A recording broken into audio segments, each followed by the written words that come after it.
Hi, I'm Monty Griffin. I was raised on MTV, VHS tapes, and scrambled porn, and I turned out fine. Today, I'm doing two topics.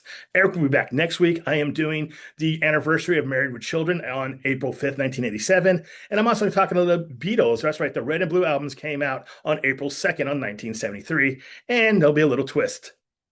Enjoy. It was a Sunday in the 1980s. Actually, it was Sunday, November 22nd, 1987. JFK had been killed 24 years before, but this night would change my life. It had nothing to do with the ex president. This Sunday night, I saw my very first episode of Married with Children. The show premiered on April 5th, 1987. Back then, Fox was the new network on the block. Their main show, Joan Rivers' Night Show, was dying a slow death. The Simpsons were still a short on the Tracy Ullman Show, and soon, Married with Children would be the signature show on the network.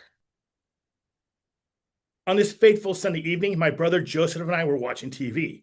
I had the remote because my brother had the phone. We had a rule. If you had the phone, you're going to have the remote and vice versa. So at this point, I had the precious. And as our rapid file changed to every channel we only had 40 channels back there with our cable. My brother said, "Hey, Monty, go back to Hot Chick." And I went back to the Fox channel, and Joseph was right. There was this blonde in a miniskirt.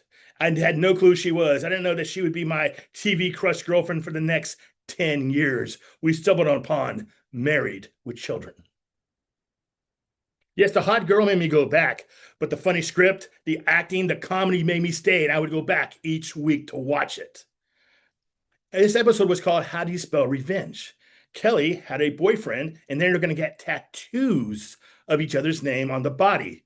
But the funny part was the boy's dad used to date Peg in high school, and he got a tattoo called Peggy on him as well. And then Peggy dumped him. So we can see where this goes. I loved the show, and I had to go back every week to watch it. It ended 10 years later, but Married with Children was a delight every Sunday I watched it. I loved it. It had Playboy playmates. It had funny stars. It was incredible. Married with Children, thank you for making Sunday nights fun for me. See you next time. April 2nd, 1973. The Beatles released the Red and Blue albums. That's right, the Beatles 1962 to 1966 and the Beatles 1967 and 1970.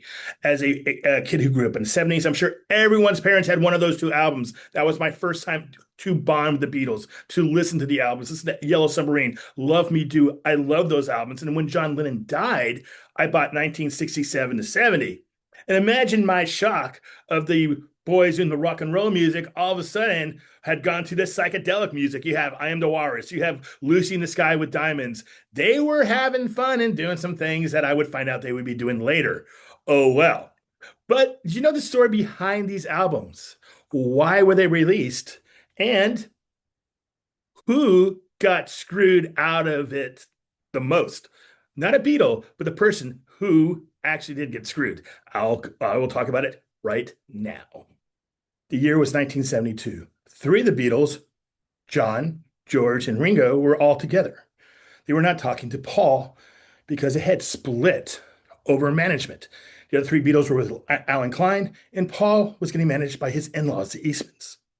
They weren't talking. It was a bad time between them at all. There was tension everywhere. And that year, a bootleg album came out, the Beatles' Alpha Omega, and it was making a lot of money.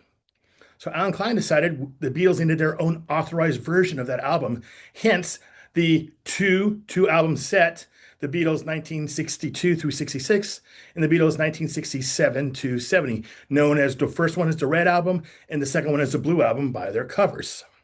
So during getting this together, Paul had nothing to do with putting the songs together because he was not dealing with Alan Klein. The Beatles, they didn't really have anything to do with it either because they didn't like these greatest hits albums coming out. The rumor is that George picked all the songs, but really? Because Taxman's not on the Red Album.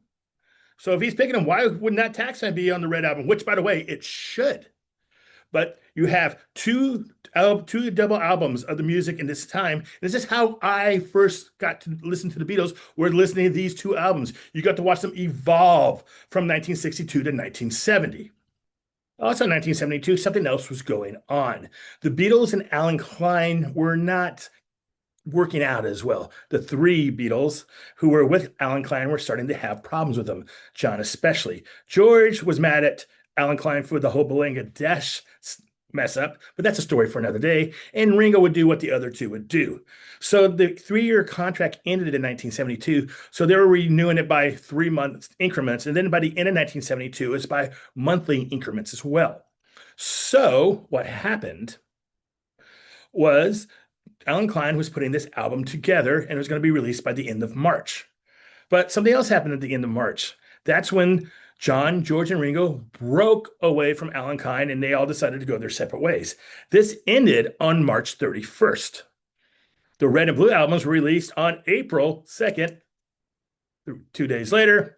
Hence, Alan Klein's company would get nothing for the albums he put together because he was no longer their manager. You know what? Not feeling bad for Alan Klein. He stole money and he broke the Beatles up. So, hey, it happens. So now every time you see the Red or Blue album, just think, hey, Alan Klein finally got what he deserved. Here's John talking about this right now. John, can you tell me what happened with Alan Klein? Why did you and the other two decide finally to get rid of him? Well, there are many reasons to finally give in the push. Although I don't want to go into the details of it. Let's say that possibly Paul's suspicions were right, and the time was right. My position has always been the devil in the deep blue sea, and at the time I do whatever I feel is right. And although I haven't been particularly happy personally for quite a long time with the situation, I didn't want to make any quick moves, and I wanted to see if maybe, something could work out. In February, and we were extending at first on a monthly basis, and then finally on a 2-week basis, and then finally we pushed the boat out. Yeah, Paul was right. I wanted to ever apologize to him. Who knows? But hey, happy Red and Blue album day. Listen and hear some great music. I'm Monty Griffin, raised on MTV. Bye.